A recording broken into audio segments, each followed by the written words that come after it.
యెషయా గ్రంథము 40వ అధ్యాయం 31. యెహోవా కొరకు ఎదురు చూచువారు నూతన బలమును పొందుదురు. వారు పక్షిరాజు వలె కొంచెం రెక్కలు చాపి పైకి ఎగురుదురు. అలయక పరిగెత్తుదురు, సొమ్మసిల్లక నడుచుకుదురు. వారు పక్షిరాజు వలె రెక్కలు చాపి పైకి ఎగురుదురు, అలయక పరిగెత్తుదురు, సొమ్మసిల్లక నడిచిపోదు. నా వైపు చూడండి పిల్లారా, ఎవరు పక్షిరాజు వలె ఉంటారు? ఎవరు పక్షిరాజు వలె ఉంటారు? ఎవరు అలిసిపోకుండా ఈ జీవిత యాత్రలో ఉంటారు అని గమనించినప్పుడు పిల్లారా, మరి 30 వచనం అంటుంది, మరి 31 అంటుంది, యెహోవా కొరకు ఎదురు చూచువా. నా వైపు చూడండి, బైబిల్ చూస్తే ఎక్కడికి వెళ్ళిపోతారా? దేవునిపై ఎదురు చూడడం అంటే దేవునిపై కనిపెట్టుకోవడం, దేవునిపై ఆధారపడడం. ఇప్పుడు మనం ఏం చేస్తామంటే మనకున్న బలం లేకుంటే మనకున్న తెలివితేటలపై మనకు వచ్చే సోర్సెస్ అంటే ఆదాయం, డబ్బులు ఉన్నాయి కదా ఆయన గడిచిపోతుంది, మనకేం భయం, మనకేం తక్కువ అన్నట్టుగా మనకున్న వనరులపై మనం ఆధారపడతాం. బైబిల్ ఏమంటుందంటే మరి యెహోవా కొరకు ఎదురు చూచువారు నూతన బలం పొందుతారు. డాక్టర్లు అంటారు, అమ్మా నీకున్న స్కానింగ్స్ రిపోర్ట్లు ఇవి బహు భయంకరం కనుక మరి నువ్వు చాలా జాగ్రత్తగా ఉండాలని చెప్తారు. ఎందుకంటే మన శరీర బలహీనతలు ఆ మిషన్ల ద్వారా డయాగ్నోస్ చేసినప్పుడు ఆ బలహీనతలు బయటకు చెప్తారు. నా ప్రియ దేవుని సంఘమా, మరి దేవుని కొరకు ఎవరైతే దేవునిపై ఆధారపడతారో, దేవుడిచ్చే వాటిపైన ఆధారపడతారో వారు నూతన బలం పొందుకుంటారు. చప్పటి పెట్టి దేవుని ఇప్పుడు ఎంత కూర్చున్న వాళ్ళు చాలా మంది 50 దాటిన వారు ఉన్నారు నాకు తెలిసి. సో మనం బలము సంవత్సరాలు పెరిగే కొద్దీ బలము తగ్గిపోతుంది, వయసు పెరిగే కొద్దీ మనము సమాధికి దగ్గర అవుతాం, అది ఒప్పుకున్నా ఒప్పుకోకపోయినా. కనుక ప్రియ దేవుని బిడ్డలారా, మనకున్నటువంటి బలము కావాలి. మనం చేయాల్సిన పనులు మనం చేయలేకపోతున్నామంటే దేవుడు బలం పైన ఆధారపడాలి. ఇప్పుడు ఏమైతుంది, ఒక గవర్నమెంట్ ఎంప్లాయీ ఉన్నాడు అనుకోండి, వారికి సర్వీస్ అంటే 59 ఇప్పుడు 61 ఏదో చేశారు, కొంత పెంచారు. 58 ఏళ్ళు చేస్తే 58 ఏళ్ళ లోపల అన్ని చేయాలంట. ఎందుకంటే పిల్లలకు పెళ్లిళ్ళు చేయాలి, నా పిల్లలకు అందరికి ఇల్లు కట్టించాలి, ఇవన్నీ నేను చేయలేకపోయాను, రిటైర్మెంట్కి వచ్చినా అని చాలా మంది దిగులు చెందుతూ ఉంటారు. ఆరోగ్యం సహకరించట్లేదు, నా పిల్లల పట్ల నేను నెరవేర్చిన బాధ్యతలు ఇంకా చాలా ఉన్నాయి, వాడిని పూర్తి చేయలేను, ఈ బలం ఉడిగిపోతుంది, చేయాల్సిన పనులు చాలా ఉన్నాయి, నా బలము చాలట్లేదు అని ఎంతో మంది వాపోయే వారి లోకంలో ఉంటున్నారు. వాక్యం సెలవుస్తుందంటే ఆయన పైన నీవు ఆధారపడాలి, చేయలేని నీ ద్వారా దేవుడు చేయించగలడు. హల్లెలూయా. అందుకే అంటాడు ఒక కీర్తనకాడు, చూడండి 27వ కీర్తన 37 34. యెహోవా కొరకు కనిపెట్టుకొని ఉండుము, ఆయన మార్గమును అనుసరించుము, భూమిని స్వతంత్రించుకున్నట్లు. హల్లెలూయా. నా వైపు చూడండి, దేవునిపై కనిపెట్టాలి, ఆయన కొరకు కనిపెట్టుకోవాలి. దేవుడిచ్చే వాటి కొరకు కనిపెట్టుకుంటే ఏం చేస్తాడంటే నేను భూమి మీద ఆయుష్ ఇస్తాడు. నేను 3 విషయాలను దృష్టి తీస్తాను. ఆయన వైపు నువ్వు చూడగలిగితే నూతన బలాన్ని ఇస్తాడు, ఆరోగ్యాన్ని ఇస్తాడు. ఆయన వైపు నువ్వు చూడగలిగితే నీకు నూతన హృదయం అంటే నీ ఆలోచన మార్పు తీస్తాడు. నువ్వు ఆయన వైపు చూడగలిగితే, ఆయన నువ్వు కలిగి ఉంటే ఈ లోకం తర్వాత నూతన సృష్టి. నేను 3 విషయాలని దృష్టికి తీసుకొస్తాను. మొదటి పాయింట్ ఏంటంటే మరి నీకు బలము కావాలి, నువ్వు చేయాల్సిన కార్యాలు చాలా ఉన్నాయి, మరి ఆ బలము నీతో కాదు. ఇప్పుడు పాడుకున్నాం కదా, నాకున్న బలము నీవయ్యా, నాకున్న ధైర్యము నీవయ్యా. కనుక ఆయనపై ఆధారపడాలి. ఆయనపై నువ్వు ఆధారపడితే భూమిని నిన్ను స్వతంత్రించుకునేటట్టు చేస్తాడు, భూమిపైన నిన్ను నిలబెడతాడు. 31 వాచనైట్ సర్వీస్ లో దేవుడు మనతో మాట్లాడు, సజీవులున్న దేశంలో నిన్ను నిలబెట్టాడు, మరణము నుండి ప్రాణాన్ని కాపాడాడు. కన్నీరు విడవకుండా నీ కన్నులను జారి పడకుండా నీ పాదములు నా పాదములు నువ్వు తప్పించావంటాడు కీర్తనకారుడు. నేను చాలాసార్లు చెప్పాను కదా, బాత్రూంలో జారి ప్రాణాలు పోయిన వారు మెదడుకు తగిలి ప్రాణాలు అక్కడే పోయాయి. కొంతమంది కోమాలకు రకరకాల బాధలు. కనుక ప్రతిరోజు మనం బాత్రూమ్కు లేచి మిడ్ నైట్ లో వాష్రూమ్కి లేచినప్పుడు తిరిగి నువ్వు బెడ్ వరకు చేరాలంటే దానికి కృప కావాలి. దేవానికి స్తోత్రం స్తోత్రం. నివృదవలే మనసు ఉండాలి. చిన్న స్లిప్ అయితే చాలు నువ్వు కింద పడడానికి. ఎక్కడో సార్ బోన్ ఇరుగడం ఎంతోమంది హాస్పిటల్లో ఉంటున్నారు. నా ప్రియ దేవుని సంగమా, యెహోవా కొరకు కనిపెట్టుకొనుండుము, ఆయన మార్గములను నువ్వు అనుసరించు. ఆయన చెప్పిన వాటిపై నువ్వు కనిపెట్టుకుంటే ఈ భూమిని నువ్వు స్థిరపరుస్తాడు. నేను చెప్పాను కదా, నోహవు కుమారులు 8 మంది కదా, ఆయన 3 కొడుకులు కోడళ్ళు, ఆయన భార్య 8 మంది జంతువులు.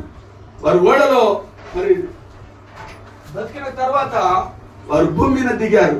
వర్షం వచ్చింది, ఆ కాకిని పంపితే కాకి అక్కడికి వెళ్ళిపోయింది. అది తర్వాత పావురం పంపితే అది ఒలీవ మొక్కను తీసుకొని వచ్చింది. అప్పుడు ఆ మొక్క అంటే భూమి మీద ఎండిపోయింది అని అర్థం చేసుకుని వారు కిందికి దిగారు. అంటే ఇప్పుడు ఆ భూమి మళ్ళీ ఎవరిది? ఇప్పుడు నోహవు తరంది. ఆ తరమంతా చనిపోయారమ్మా. ఇప్పుడు ఉన్నది ఎవరు? 3 కొడుకులు కోడళ్ళు, నోహవు ముసలోడు, అంతే 8 మంది భార్య. నేను చాలాసార్లు మీకు అర్థం కానీ చెప్తా. ఇప్పుడు జూబిలీస్ లో గజం ₹1,00,000 అంటారు. ఇంకా నేను కావాలంటే ఇంకా డిమాండ్ కూడా చేస్తాను. గజం అంటే ఎంత అయిందన్నా? హల్లెలూయా. నీతిమంతుడు భూమిని స్వతంత్రించుకోవటానికి నోహవు నీతిమంతుడిగా పిలుస్తున్నాడు. ఎందుకంటే నోహవు దేవుని మార్గంలో నడిచాడు. నోహవు దేవుని వాక్యానుసారంగా జీవించాడు. నోడని తయారు చేసుకుంటే వాడని తయారు చేసుకున్నాడు. చెప్తున్న పిచ్చోడరా వర పిచ్చోడ పోరా అన్నారు. 600 వయసులో ఆయన దేవుడు చెప్పినట్లు విన్నాడు. ఒక్కడు వినలేదు. ఎవడని విన్నాడా? పడవ దగ్గర నుంచి కొడతా ఉన్నారు. పిల్లలు భార్య మునిగిపోతుంటే వాక్యం అంటున్నా నీటిలో వారు మునిగి నశించలేదు. ఎవరు మిగలదు, నేను నోహవు కుట్టుకుంటాం. మరి ఇప్పుడు నీతిమంతునికి భూమి స్వతంత్రించుకుంటాడట. నాకు చాలా ఇష్టమైన మాట. నీతిమంతుడు భూమిని స్వతంత్రి అంటే భూమిని నిన్ను హెచ్చిస్తాడమ్మా, నిన్ను నిలబెడతాడు, నీకు ఆయుష్నిస్తాడు. భూమిని నిలబడాలంటే ఆయనకు ఆయుష్ కావాలి కదా. మనకి కొనుక్కొని వాటి పేర్లు పెడతారు, చనిపోతారు వాటిని అనుభవించకుండా. కొంతమంది ఇల్లు స్టార్ట్ చేస్తారు, ఇళ్ళను పూర్తి చేయరు. పూర్తి చేసినా అందులో కొంతమంది ఉండరు. పూర్తి చేసినా అందులో ఉండడానికి బతికి ఉండరు వాళ్ళు. కొంతమందికి జాబులు వస్తాయి, సర్వీస్ పూర్తి చేయరు, కష్టపడి సంపాదించుకుంటారు, లంచాలు కట్టి తెచ్చుకుంటారు. 52 సంవత్సరాలు పూర్తి చేయనిచ్చారు, ఆరోగ్యం బాగాలేక సిక్ అయిపోతారు. కొంతమంది సర్వీస్ మధ్యలోనే చనిపోతారు. దేవుడు కృప చూపితే నేను పెన్షన్ హోల్డర్ గా చేస్తాను. చెప్పండి కొట్టు. పాస్టర్ గారు మనం చెప్పాడు కదా, పెన్షన్ వాళ్ళు ఎంత అంటే కొంతమంది అంట 40-50 సంవత్సరాలు పెన్షన్ తింటున్నారు. అంటే దేవుడు ఎంత ఆయుష్ ఇచ్చాడండి. ఆయనకే దేవుడా, మనకు దేవుడు కాడా? మనం ఆరాధించే దేవుడు ఆ పని చేయడా? నా ప్రియులారా, అందుకే కీర్తన, దేవా నేను నీ వైపు చేతులు చాపుతున్నాను, నీ మాటలపై ఆశ పెట్టుకున్నాను అయ్యా. మనుషుల మీద ఆశ పెట్టుకుని ఎవరైనా మాట ఇస్తే చెప్పావయ్యా పెద్ద మనుషులు నేను మాట్లాడుతూ వెళ్ళాంటావు. అదే మరి దేవుడు నీకు వాగ్దానం చేశాడు. 2024 31వ తేదీన దేవుడు వాగ్దానం, నూతన సంవత్సరం వాగ్దానం ఇచ్చాడు. ఆ వాగ్దానం కొరకు నువ్వు ఎత్తిపెట్టి ప్రార్థన చేస్తున్నావా? మన పితరులైన అబ్రాహాము శారాకే వాగ్దానం తొందరగా నెరవేరలే. దేవుడు పరీక్షిస్తాడు కొన్నిసార్లు. ఆలస్యంలో ఆశీర్వాదాలు ఉన్నాయి. కొంతమంది సంతానం కాక నిందలు పోయే వారికి లేట్ చేసినప్పుడు వారికి కష్టంగా వారి గర్భలో ఘనులను ఇస్తాడని నేను నమ్ముతాను బైబిల్ ప్రకారం. కానీ మనకు విశ్వాసం ఉండాలి. నా ప్రియ దేవుని సంగమా, ఆయనపై ఆధారపడే అనుభవంలో మనం ఎక్కువగా ఉండాలని మరొకసారి నేను మీకు జ్ఞాపకం చేస్తున్నాను. మనకు బలం, నూతన బలం కావాలి. పాడైపోయిన ప్రతి అవయాన్ని తిరిగి నూతన పరుస్తాడని బైబిల్ తెలుస్తుంది. కిడ్నీలు ఫెయిల్ అయినా అనుకో, డాన్స్ ఎన్ని రోజులు చేసినా సమాధికి వెళ్లాల్సిందే. ఎన్ని రోజులు ఉన్నా కుమారక్క గురించి మనకు తెలుసు. ఆమె నరకంతో కొన్ని సంవత్సరాలు పోరాడింది.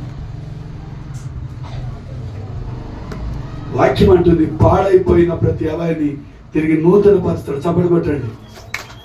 విశ్వాసం ఉంటే ఆ పని జరుగుతుంది. చచ్చిపోయిన వాళ్ళు లేచినప్పుడు ఆ పాటలు బాగా చేయలేడా? నిన్ను ఆ ప్రాబ్లం తీర్చలేడా? తీర్స్తాడా? నీకు విశ్వాసం ఉండాలి.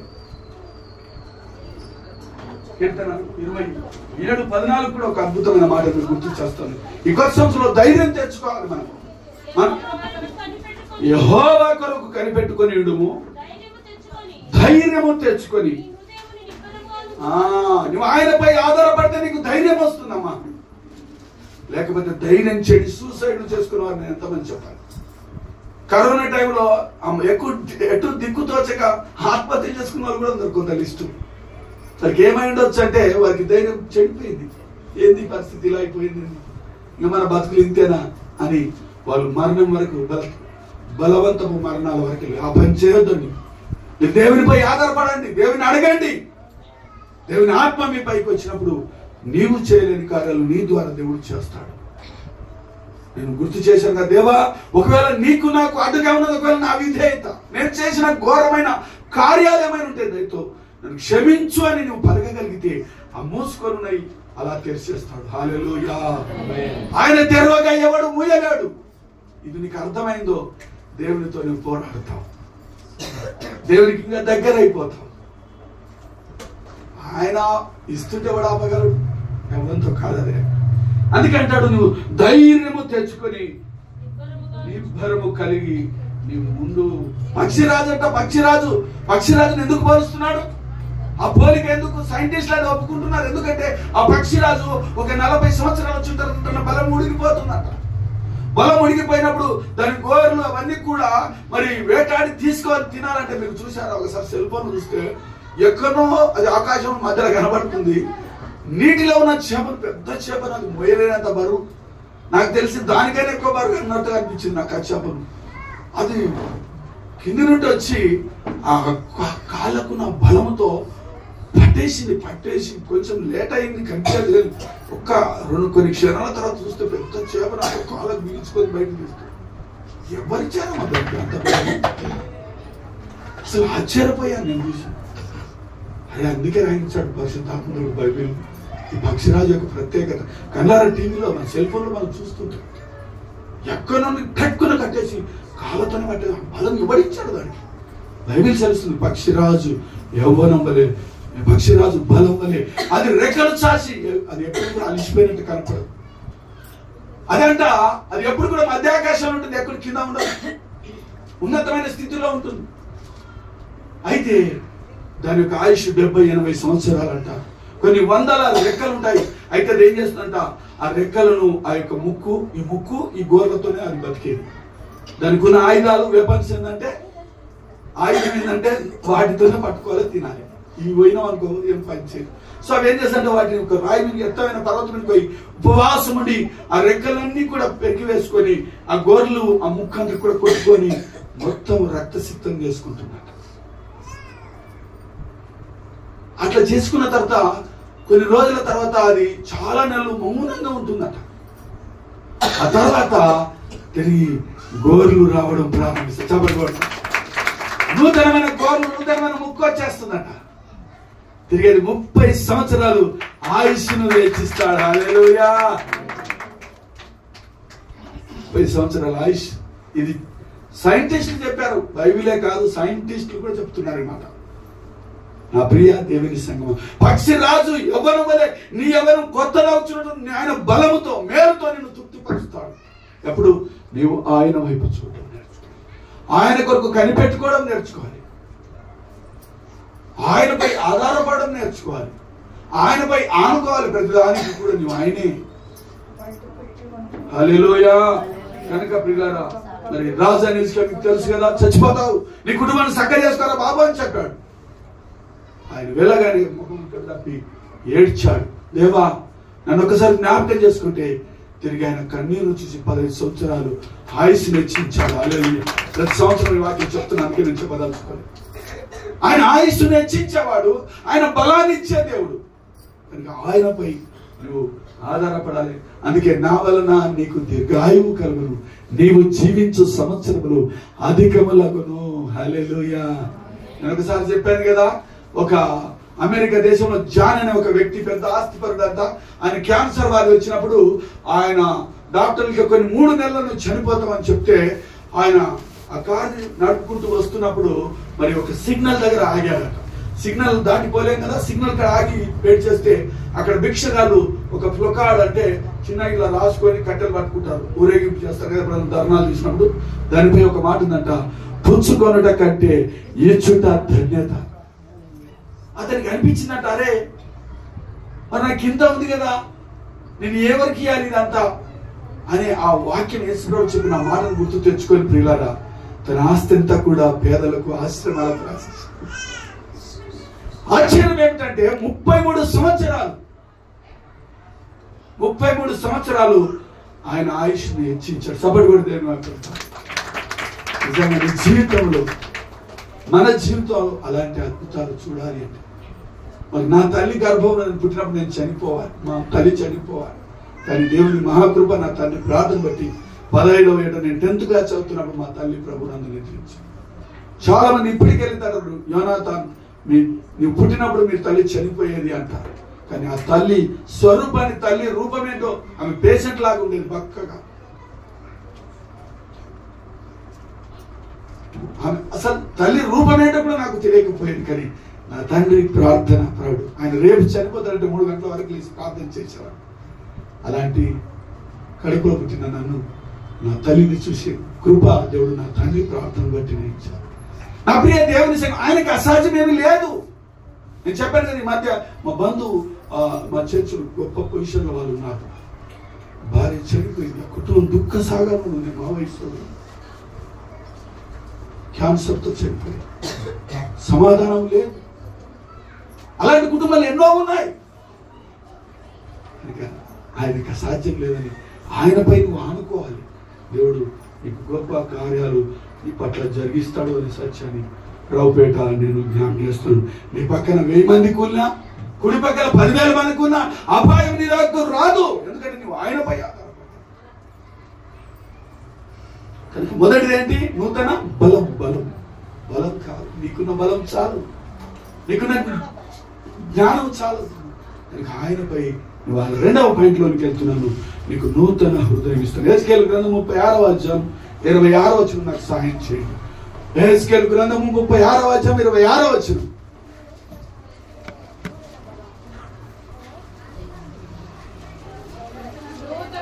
నూతన హృదయం మీకు ఇచ్చేదను, నూతన స్వభావమును మీకు కలుగజేసేదను.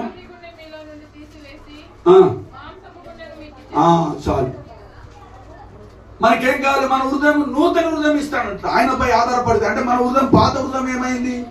అది చెడిపోయింది. అంటే ఆలోచనలో తేడా వచ్చింది, క్రియల్లో తేడా వచ్చింది, చూపులో తేడా వచ్చింది, తలంపుల్లో తేడా వచ్చింది. కనుక ఈ హృదయం పోవాలి. హృదయం పోవాలంటే కొత్త గుండె కావాలా? లేదండి, మార్చుకోవాలి. మనం నేర్చుకోవాలి, మన బ్రతుకును మార్చుకోవాలి. నేనైనా మీరైనా. నా ప్రియ దేవుని సంగమ 2వ పాయింట్ ఏంటంటే నీ హృదయాన్ని మారుస్తాడు. అందుకే నా కుమారుడా నీ హృదయం నాకు చాలా సార్లు వాక్యం చెప్పాను, కానీ నేను ఎక్కువ ఇందులోకి వెళ్ళాను. కనుక మనలో ఆ నూతనత్వం రావాలి. సంవత్సరాలు మారుతుంది, క్యాలెండర్లు మారుతుంది, అన్ని గడిస్తానే ఉన్నాయి, గడిపోతానే ఉన్నాయి. కానీ మనం ఆయన ఆశించిన మేరకు ఆయన నామాన్ని ధరించాం, కానీ ఆయన ఆశించిన మేరకు మనలో ఫలాలు లేవు. మనం ఇంకా మరి క్రైస్తవులు అన్నాక క్రైస్తవునిగా ఉండాలి,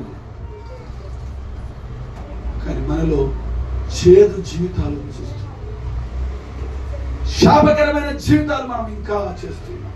ఇలా వాక్యం సెలుస్తుంది, మారు మనస్సుకు తగిన ఫలములను నువ్వు ఫలించాలి. సంవత్సరాలు మారినప్పుడు నువ్వు మారాలి. మారావంటే నీ క్రియలు మారాలి. నువ్వు మారావంటున్నావు కదా, మారితే నీ మాట మారాలి. మారావంటే నీ కోపం మారాలి. మారావంటే నీలో మోసతనం మారాలి. మారాలంటే నీలోని ప్రతి అసూయ కూడా మారాలి. చిన్న అసూయ చాలు నిన్ను పరలోకం వెళ్ళకుండా అడ్డుపడడానికి. రాజైన సౌలు దావీదు పైన మేలు చేస్తే ఆయన కీడు చేసి గొలియాతును చంపినని దండలేసి ఊరేగించబోయి ఆయన మీదకి రివర్స్ తిరిగితే తన కత్తి మీద ఏ కత్తి తీసుకొని ఉరుకులాడిండో అదే కత్తి పైన తనబడి చచ్చిపోయింది. కుక్క సావని అనవచ్చు, దిక్కులేని చావు చచ్చాడు. ఆయనలో ఉన్నది ఏం లేదు, పాపం అంతా ఓకే, కానీ ఆయనలో ఒక అసూయ అతనిని పరలోకం చేరనీయకుండా చేయగలిగింది. ఏ చిన్నదైనా నీ ఆశీర్వాదానికి అడ్డుగా ఉండవచ్చు. వాక్య వెలుగులో మనల్ని మనం చెక్ చేసుకోవాలి. అద్దంలో చూసుకుంటాం కదా ఏమని అంటే, అలాగే ఈ వాక్యం ద్వారా ఏదుందో మనలో, మన అంతరంగంలో ఎలాంటి బలహీనత ఉందో, ఓర్వలేని తనకుందా, కోపం ఉందా, అసూయ ఉందా, ఏదైనా సరే మా ఎవరం నీతి వల్ల అందరం కూడా సరి చేసుకుంటే, అందరం కూడా ఆయనపై నువ్వు ఆధారపడితే నీకు అది నూతన నీ స్వభావం మారిపోవాలి, నీ క్రియలు మారాలి. చెప్పాను కదా మన వారం కూడా సార్ కూడా గుర్తు చేసి చిట్టుబాబు గారు. కనుక నేను ఇందులోనికి ఎక్కువ వెళ్ళను. కానీ రాతి గుండె, ఆ కఠినమైన మనసు మనల్ని నరకనిది. కఠినమైన మనసు ద్వారా బరో తన మొత్తం నాశనం అయిపోయాడు. ఒక మాట చెప్పనిస్తారా? ఆ పరో కఠినం ఎందుకు అయిందంటే, పరో కఠినం కావడం వల్ల మరి ఆ సింహాసనం మీద కూర్చున్న రాజుతో పాటు జైల్లో ఉన్న ప్రతి నేరస్తుని యొక్క జ్యేష్ఠ పుత్రులు అందరూ చచ్చిపోయారు. అర్థమైందా? మాటలు చెప్పాలి. సింహాసనం మీద కూర్చున్న రాజుతో పాటు వాళ్ళ సేనాధిపతులు, వాళ్ళ మంత్రివర్గం అంతా అయిపోతున్నారు. చివరికి జైల్లో ఎవరైతున్నారో ఐగుప్తులో జైల్లో ఉన్న వాళ్ళ జ్యేష్ఠ కుమారుడు అంటే పెద్ద కుమారుడు ఫట్ శాపం. కనుక హృదయాన్ని కఠినం చేసుకుంటే నష్టపోతావని నేను అంత పర్టికులర్గా చెప్తూ ఉంటాను. మెత్తని హృదయం చేసుకోవాలి. దేవుడి వాక్యం నాకే అనాలి, ఈ వాక్యం నాకే అనాలి. అప్పుడే నీవు ఆ మెత్తని హృదయం వస్తుంది. ఆ మృదుత్వం వచ్చినప్పుడు నీలో మార్పును చూస్తాను, ఆశీర్వాదాలు చూస్తాను. నేను అలా చేసుకున్నానండి, మీరు నమ్మండి. నేను ఎప్పుడైతే దేవునితో సరి చేసుకున్నానో ఆ తర్వాత నుండి నా ఆర్థిక విషయాలు కానీ, నా కుటుంబ విషయాలు, ఆరోగ్య విషయాలు దేవుడు కృప చూపుతూనే వస్తున్నాడు. నా వాక్యమైన బిడ్డలు, నా సంఘ బిడ్డలందరూ కూడా దేవుడు నాకు ఇచ్చిన బిడ్డలుగా నేను భావిస్తూ, నా పిల్లల కంటే మిమ్మల్ని నేను ప్రేమిస్తున్నాను. మీరు పాటలు పాడినా ఏది చూసినా ఒక కుక్క ఆ పిల్లలను చూసుకొని మురుస్తూ ఉంటుందంట. అలాగే మిమ్మల్ని చూసి నేను ఆనందిస్తాను. తెలుసా మీకు? నా హృదయం అలాంటివి. సో మీకు నేను చెప్పేది అంటే, ఏ ఒక్కరు నష్టం ఉండడానికి లేదు, ఏ ఒక్కరు కఠినత్వం చేసుకోవద్దు. కఠినం చేసుకుంటే నష్టపోయేది నీవు. ఆ రాతి కూడా తీసేదేవా, నువ్వు ప్రాణం చేసుకోండి. దేవుడు మెత్తని హృదయం ఇస్తాడు. కఠినము నరకానికి తీసుకెళ్ళి, కఠినము నష్టపరుస్తున్నామా? ఒకసారి జరిగింది, మీకు ఏమైందంటే, ఒక వ్యక్తిని భూమి, నా యొక్క పొలాన్ని ఎంఆర్ఓ ఎవరికో ఇచ్చేస్తున్నాడు, నాకు కాకుండా చేస్తున్నాడని ఆ పొలం యజమాని అతడు ఎన్నిసార్లు ఆఫీసుకు తిరిగాడు, అయ్యలేదు. ఆమె ఎవరి మాటలో ఇని ఎక్కడెక్కడ చేసి వాళ్ళ పట్ట చేయకుండా వేస్తే ఒకరోజు అతను పెట్రోల్ తీసుకొని పోయాడు. ఎంఆర్ఓ ఆఫీస్ పెట్రోల్ తీసుకొని పోయాడు, పర్మిషన్ తీసుకున్నాడు. పోతే డోర్ వేసి ఆమెతో కొంచెం వాదన పెట్టుకున్నాడు. ఆమె అది ఇది అన్నాడు, ఆ పోసేసి అంటించాడు. స్త్రీని ఎంఆర్ఓని కాల్ చేశారండి మన హైదరాబాద్ లోనే, అవుట్స్కట్ లో టీవీలో వచ్చింది, పేపర్లో వచ్చింది. నేను ఎందుకు గుర్తు, ఒక మనిషి కఠినం చేసుకుంటాను కదా, వానికి అంత భయంకరమైన పరిస్థితికి ఎందుకు తీసుకొచ్చాడని నేను చాలా ఆలోచించాను. ఒక మనిషికి వాడిని పెట్రోల్ పోసేంత, ఆమెను ప్రాణం కూడా తీయాలన్నంత తెగించాడంటే అతని హృదయం ఎంత కఠినమై అతను బాధ పెట్టింది ఈమె. అది నేను ఇలా ఆలోచిస్తాను. సహనం కోల్పోయాడు. ఇక నా బతుకేమవుతుంది, ఈ కథ ఏంటి అన్నట్టు అయిపోయి అతను చివరికి ఆమె ప్రాణాలు తీసేశాడు. ఆమె నమ్ముకున్న భార్య, భర్త, పిల్లలు. ఏంటి పరిస్థితి? చివరికి ఇతను కూడా పోస్తుంటే అతనికి కూడా తగిలి గాలి చాలా రోజులకి ఇతను కూడా చచ్చిపోయినట్లు నేను విన్నాను. హల్లెలూయా! ఎంత భయంకరం! కఠినత్వం మనిషిని ఎంత నష్టాన్ని తీసుకొస్తుంది కదా. వాక్యం ఏంటి నిజంగా మీరు రాపోవాలి. కోపం వచ్చిన వెంటనే తగ్గించుకోండి. దేవాలయం చిత్తం కాదు, మనలో మంచి మనసు పుట్టించండి. మీకు వ్యతిరేకత వచ్చిన ప్రార్థన చేసుకోండి. దేవుడు అప్పుడే మీకు లీడ్ చేస్తాడు, నడిపిస్తాడు. నీకు ఏది మాట్లాడాలో ఆయన జ్ఞానం ఇస్తాడు. కనుక నా ప్రియులారా, నీకు నూతన హృదయము, నూతన గుండెను మరి ఇస్తాడు. ఎందుకంటే మరి చెప్పాను కదా, గుండె కాదు చించుకోవాల్సింది, హృదయం చినగాలని ఒక చోట చాలాసార్లు చెప్పాను. నేను చెప్పాను ఆ వాక్యం, విలాప వాక్యం ఉంది. మీ హృదయం, మీ వస్త్రములు కాక మీ హృదయాన్ని చించుకో. మీ దేవుడు కరుణా వాత్సల్యం కలిగిన దేవుడు. ఆయన చేస్తానన్న కీడు చేయకుండా మాంతాడు. కనుక మీ వస్త్రములు కాక మీ హృదయం చించుకో. వస్త్రములు చించుకుంటే మరలా 1000 రూపాయలు బట్ట తెచ్చుకొని బట్ట వస్త్రాలు తొడుక్కుంటాం. కానీ నీ హృదయం చిన్నగాలి. అంటే ఆ కఠినత్వం పోవాలి. నువ్వు చేసిన తప్పు ఆ పశ్చాత్తాపం దేవుని సన్నిధిలో ఒప్పుకుంటే నీకు పరిష్కారం అక్కడ దొరుకుతుంది. దేవుని కృప నిన్ను వెంబడిస్తూనే ఉంటుంది. ఎందుకంటే నీ స్వభావం మారుతుంది, నీ ఆలోచన మారుతుంది, నీ క్రియలు మారాలి. లేకపోతే నిన్ను నమ్ముకున్న నీ పిల్లలకు నువ్వు నష్టం చేస్తున్నావు, నీ పిల్లలు నువ్వు మోసగిస్తున్నావు. నిన్ను నమ్ముకుని నీ కడపలో పుట్టిన పిల్లలకు నువ్వు అన్యాయం చేస్తున్నావు. గ్రహించు ప్రియ సోదరుడు, నువ్వు తప్పు చేసి ఆ పిల్లల్ని అన్యాయానికి గురి చేస్తున్నావు. వాళ్ళేం తప్పు చేశారు? ఎంతో మంది చివరికి ప్రాణాలు కోల్పోతున్నారు. సరే వాళ్ళు పోయారు, కానీ వాళ్ళు నమ్ముకున్న పిల్లలు వాళ్ళ పరిస్థితి ఏమిటి వింటారా? బైబిల్ చదువుతుంది. మనము దేవుని వాక్యంలో ఉన్నట్లయితే మనకు మంచి ప్రేమ కలిగిన మనసు మనకిస్తాడు, మెత్తని హృదయం మనకిస్తాడని మనకి సర్వపేట నేను మీకు జ్ఞాపకం చేస్తున్నాను. మరి చూసినట్లయితే, ఎందుకంటే మరి ఏలైనా చూడండి, ప్రసంగి గ్రంథం 7వ అధ్యాయం 28వ వచనం. నేను త్వరగా ముగిస్తాను, బల్ల ఉంది మనకు. ప్రసంగి గ్రంథం 7వ అధ్యాయం 28వ వచనం. 7వ అధ్యాయం 28వ వచనమా 29?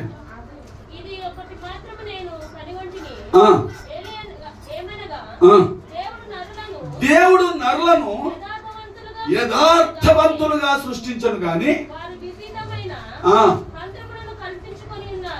ఎక్కడి నుంచి వచ్చి దేవుడు ఏం చేశాడంట? నా వైపు చూడండి. దేవుడు యథార్థం చేశాడు. ఆదాము వల్ల ఎట్లా చేశాడు? యథార్థంగా చేశాడు. మరి ట్రిక్స్, ఈ మోసాలు, ఇవి ఒకటి చెప్పి ఒకటి చేయడం, చెప్పేది ఒకటి చేసేది ఒకటి, లోపల ఒకటి బయటకు ఒకటి. ఇది క్రైస్తవులకు తాగదు. బయటికి ప్రేతలని లోపల నీ హృదయంలో ఆ తరంగంలో కరెక్ట్ లేకుంటే అది దేవునికి ఇష్టం కాదు పిల్లలు. అందుకేమంటారు? ఏదైనా దేవుడు నరులను యథార్థం. ఎక్కడొచ్చింది ఇక్కడ తేడా చెప్తారు ఎవరైనా? సుతం అది ఎక్కడ స్టార్ట్ అయింది? అది దేవుడేమో తినొద్దన్నాడు. సృష్టించిన సృష్టికర్త యజమాని మాట పక్కకెట్టి ఆ మాయ మాటలు, మోస మాటలు, నువ్వు గట్టు 1000 రూపాయలు కట్టు 2000 ఇస్తా అని మోయం మాటలు, మోసం మాటలు విని ఈరోజు ఎంతమంది నష్టపోతున్నారు. నీకు ఇది వంపు, నీకు ఇప్పుడే 50,000 వస్తాయని మోసపోయి ఉన్న డబ్బులన్నీ సెల్ ఫోన్లోకి వెళ్ళి పోగొట్టుకున్న వాళ్ళు ఎంతమందిని చూస్తారు. దురాశ, నిర్లక్ష్యం. అవ్వ తినొద్దని తిని తాను చేసిన పనికి ఈరోజు మనకందరికి కూడా అవిధేయత వచ్చేసింది. కనుక నా పిల్లల దేవుడు నరులను యథార్థంగా సృష్టించును. ప్రాబ్లం అంత ఏంటంటే మనిషి హృదయంలో ఉంది. చూస్తారు, ఇంకొక మాట చదివిస్తారు, ఎందుకంటే నూతన సంవత్సరం ఉంది. మార్కు 7:21. మార్కు 7:21. మార్కు 7:21. ఒక లిస్ట్ ఉంది, ఒక లిస్ట్ చదువుతుంది. చదవమ్మా. లోపల మనిషి హృదయం లోపల నుండి ఉంది. ఏంటివి అనగా చూడండి, చెడ్డ ఆలోచనలు, జారత్వమును, దొంగతనాలు, నరహత్యలు, వ్యభిచారాలు, లోభములను, చెడుతనమును, కృత్రిమమును, కామ వికారమును, మత్సరమును, దేవదూషణయు, అహంభావము, అవివేకము, ఈ చెడవనియు ఎక్కడి నుండి వస్తాయంట? మనిషి సృష్టించినప్పుడు లేవివి, లోపల నుండి. అంటే అంతరంగంలో అవ్వలు లోపల వచ్చింది ఆలోచన, అరే దేవుడు మనం దెబ్బతీస్తున్నాడా? అయితే సైతాన్ మాట అని, ఆ సర్ప మాట విని మోసపోయాడు. అయితే లోపల నుండి వచ్చి అపవిత్రం చేసి మోసపోయాడు, దెబ్బతిన్నాడు, గెంటి వేయబడ్డాడు, తోటలో నుండి శాపం తెచ్చుకున్నాడు. ఈ లిస్టులో మనం ఉండకూడదు. ఈ 2025లో ఈ లిస్టులో నీవు నీ కుటుంబం ఉండకూడదు. అంటే నువ్వు నష్టపోతావు. ఈ హృదయం మారాలి, హృదయంలో మార్పు రావాలి, ఆ కఠినత్వం పోవాలి. అందుకే కీర్తనకాడు ఏమంటాడు? పాపం చేసిన కీర్తనకాడు 51వ అధ్యాయంలో మరి ఆ 10వ వచనంలో అంటాడు కదా, ఆయన ప్రార్థన చేస్తున్నాడు, తన కన్నీళ్లతో పరుపును తేలిపెట్టంతా ఏడ్చాడట. ఎంత ఏడ్చాడు మాయ దావీదు గారు. 51:10. దేవా నా యందు శుద్ధ హృదయము, ఈ చంచలమైన మనసు ఒకప్పుడు ఒకలాగా మరొకప్పుడు ఒకలాగా నూతనంగా స్థిరమైన మనసును పుట్టించు. నీ సన్నిధిలో ఎంత చక్కని ప్రార్థన చేశాడు మా దావీదు, ఎంత యథార్థంగా ఒప్పుకుంటున్నాడు రాజు. ఆయన దేవా నీ ఆత్మను కొట్టివేస్తున్నాయన, నాకు శుద్ధ హృదయం దయచేయను. నా హృదయం చెడిపోయిందయ్యా.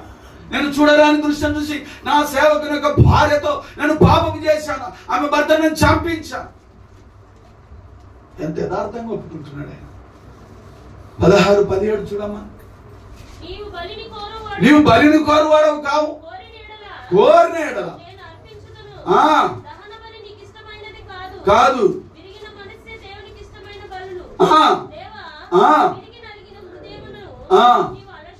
ఏం చేయాలంట? మనం విన్నాము ఒక మీటింగ్ లో, మనం కూడా విరగాలి, విరిగితే అతికించుకుంటాం. నిజమే, నీవు నల్లగా పడాలి. అందుకే పౌలు అంటాడు, దేవా నేను అందరికి బోధించి, అందరికి ప్రపంచం కింద స్వార్థ బోధించి నన్ను నేను భ్రష్టునైపోతే కష్టమని నా శరీరాన్ని నేను నల్లగొట్టుకుంటున్నానని ఆయన ప్రతిరోజు లోపరుచుకుంటున్నానంట. శరీరానికి కష్టం పెడుతున్నాడంట ఆయన. ఉపవాసం ఉన్నావంటే నువ్వు శరీరానికి కష్టం పెట్టినట్టే. నువ్వు గంటసేపు నిద్ర మానుకొని ప్రార్థన చేస్తున్నావు అంటే నువ్వు శరీరాన్ని నలగొడుతున్నావని అర్థం. సమస్యలన్నీ పక్కేటి ఆయన పాదాల దగ్గర నువ్వు గడిపావా? మీకు జామున కానీ మధ్యరాత్రి కానీ ఎప్పుడైనా మేలుకు వస్తే, నేను చాలాసార్లు చెప్పాను, ఎప్పుడైనా మేలుకు వస్తే పరిశుద్ధాత్మ దేవుడు నీకు మేలు ఎదుగు తెచ్చాడంటే దేవుడితో నువ్వు గడపడానికి శరీరం సహకరించదు. సోమరితనం, శరీరం బద్ధకం, ఆయనతో గడపడానికి దేవుడు నీకు మెరుపు ఇస్తాడట. నువ్వు లేచి కొంతసేపు గడిపితే నువ్వు మరలా పడుకొని మంచి నిద్ర ఇస్తాడు, గాఢ నిద్రనిస్తాడు దేవుడు. ఈ భక్తి జీవితంలో నేర్చుకోవాల్సిన అనుభవాలు కనుక విరగాలి. ఏంటంట? విరిగాలి. విరగడమే కాదు కానీ నలగాలి. ఆ దైవజనుడు ఏం చెప్పాడు ఆ రోజు? ఆ మిక్సీలో పల్లీలు, మిర్చి, ఎల్లిపాయలు, ధనియాలు అన్నీ వేస్తే ఒక్క నిమిషం అయితే ఆ మిక్సీలో వేసి తీస్తేనే పేస్ట్ అయిపోతుంది. అంటే మనలోని ఇప్పుడు రాసిన 7:21 అహంకారం, వ్యభిచారం, జారత్వము, దొంగతనం, మచ్చరం, ఇవన్నీ ఆ మిక్సీలో వేసినవన్నీ కూడా ఏమైపోవాలి? మటాస్ మాస్ అయిపోవాలి. కనిపించవద్దు. మళ్ళీ అవి కనిపిస్తున్నావు అంటే నువ్వు సావలేదు. సచ్చినోడు లేచి బిర్యానీ తింటాడా? మటన్ బిర్యానీ తెచ్చిన తినరాబాయి నువ్వు చచ్చిపోయినా లేవు అంటే మటన్ బిర్యానీ చూసాను లేస్తాడా అంటే నువ్వు లేచి తింటున్నావు అంటే నువ్వు చావలేదని అర్థం. అంటే మనలోని పాపము, మనలోని క్రియలు, మన హృదయంలోని మార్పు జరగలేదని అక్కడ అర్థం. ఇంత గట్టిగా మనం ఎక్కువ చెప్పలేదు కనుక ఆ మార్పును కోరుకుంటున్నాను. 3వది చూస్తున్నాను. మొదటిది ఏమైనా బలం కావాలి. నీకున్న బలం ఏమంటారు తెలుసా? ఈ మధ్య కొంత బాడీ సహకరించలేదంటారు డాక్టర్. చాలా మంది వింటున్నారా మీరు? బాడీ ఏమంటారు కోఆపరేట్ చేస్తలేదు మాకంటారు. మందులు ఉన్నాయి, మీకు ఏ దానికైనా మందులు ఉన్నాయి. ఆ మందులు చేస్తున్నప్పుడు ఈ బాడీ రియాక్ట్ కరెక్ట్గా లేనప్పుడు కోలుకోలేరు, డౌన్ అయిపోతున్నట్టు. బాడీ సహకరిస్తలేదా? యాకోబు యొక్క తల్లి, మా వదిన, నాకంటే పెద్ద ఆయన భార్య, అందరికంటే పెద్ద ఆయన చనిపోయాడు. వారి భార్య వార్తలు. రెండవది మన చిన్న కూడా చనిపోయాడు. మన సంఘంలో పనిచేస్తున్నాం. అన్నిటిదిన మందు నిమ్స్లో వేశారు. ఆమె కిడ్నీ ప్రాబ్లం, 68 వయసు ఉండొచ్చు బహుశా. బాడీ సహకరిస్తలేదని నాకు చెప్పారు. ప్రార్థన చేయండి. నీలమ్మ ఆమె పేరు. నా ప్రియ దేవుని జేకబ్ తల్లి, నా ప్రియ దేవుని బిడ్డలు బాడీ సహకరించదంటారు డాక్టర్. కనుక ఆ శక్తి, ఆ బలము మనకు కావాలి అంటే మన దేవునిలో బలపడాలి. వారు మనసుకు తగిన బలములు నీలో మరి కనిపించాలి. యాపిల్ చెట్టుకు యాపకాయలు కాస్తున్నా అంటే అర్థం ఏంటి చెప్పండి? అలా ఉంది మన పరిస్థితి.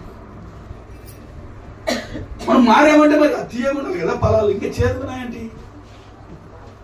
ఎందుకు ఇతరులకు అర్థంతరంగా ఉన్నాయి, మునులాగా ఉన్నాయి నీ ప్రవర్తన అంటే నువ్వు విరవబడలేదని అర్థం. మనలో పాపము చావలేదని అర్థం.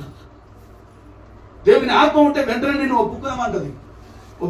ఏమనంటే నువ్వు తప్పు చేశావు ఒప్పుకో అంటది. లేకపోతే నువ్వు చూసావా, నేను చేయగా చూసావని బుకాయిస్తారు ఎదుటివాడిని. ఇది దుష్టి నుండి వచ్చేది. దేవుని ఆత్మ ఉంటే దేవా నాది పొరపాటాన్ని దేవుడు నిన్ను లోపల గద్దిస్తాడు. లేకపోతే నేను చూసావని బుకాయించి ఎదుటివాడిని నోరు పంపిస్తావు. నీ తప్పడానికి ఆ పనికి 2 విషయాలు మీ దృష్టికి తీసుకొస్తున్నాను. కనుక నా ప్రియ దేవుని సంగమా, మొదటిది ఆయన బలం కావాలంటే ఆయనపై ఆధారపడాలి. రెండవది మనము హృదయంలో మార్పు వచ్చినప్పుడు మనం 3వ మెట్టులోనికి వెళ్తాం. అదేంటంటే మరి చూడండి, కొరింథీయులకు రాసిన పత్రిక 5వ అధ్యాయం 17, 2వ కొరింథీ 5:17. మొదటిది బలము, ఆయుష్. రెండవది మన హృదయం మారుతుంది. మూడవది ఎవడైనను క్రీస్తు నందున్నడల వాడు నూతన సృష్టి, పాతవి గతించను, ఇదిగో కొత్తవాయను. హల్లెలూయా. నువ్వు క్రీస్తు నందున్న వ్యక్తివైతే, నీ హృదయం క్రీస్తు రక్తంలో కడగబడినట్లయితే, నీ హృదయం క్రీస్తుకు అర్పించితే, నీ క్రియలను విడిచిపెడితే, ఆ యేసయ్య రక్తంలో నువ్వు కడగబడి ఆయన బలంలో ఇప్పుడు వేయగలిగితే అది నీకు నూతన సంవత్సరం. హల్లెలూయా. ఇది లోతైన మాట. మీరు ఎప్పుడైనా విన్నారో లేదో నాకు అర్థం కాదు, కానీ నేను చెప్తున్నాను ఏంటంటే ఇది నూతనమైన వ్యక్తి. సంవత్సరాలు గడుస్తున్నాయి, నీవు నూతన సృష్టిలో నీకు యోగ్యత ఉందా అంటే నువ్వు కడగబడిన వ్యక్తిగా ఉండాలి.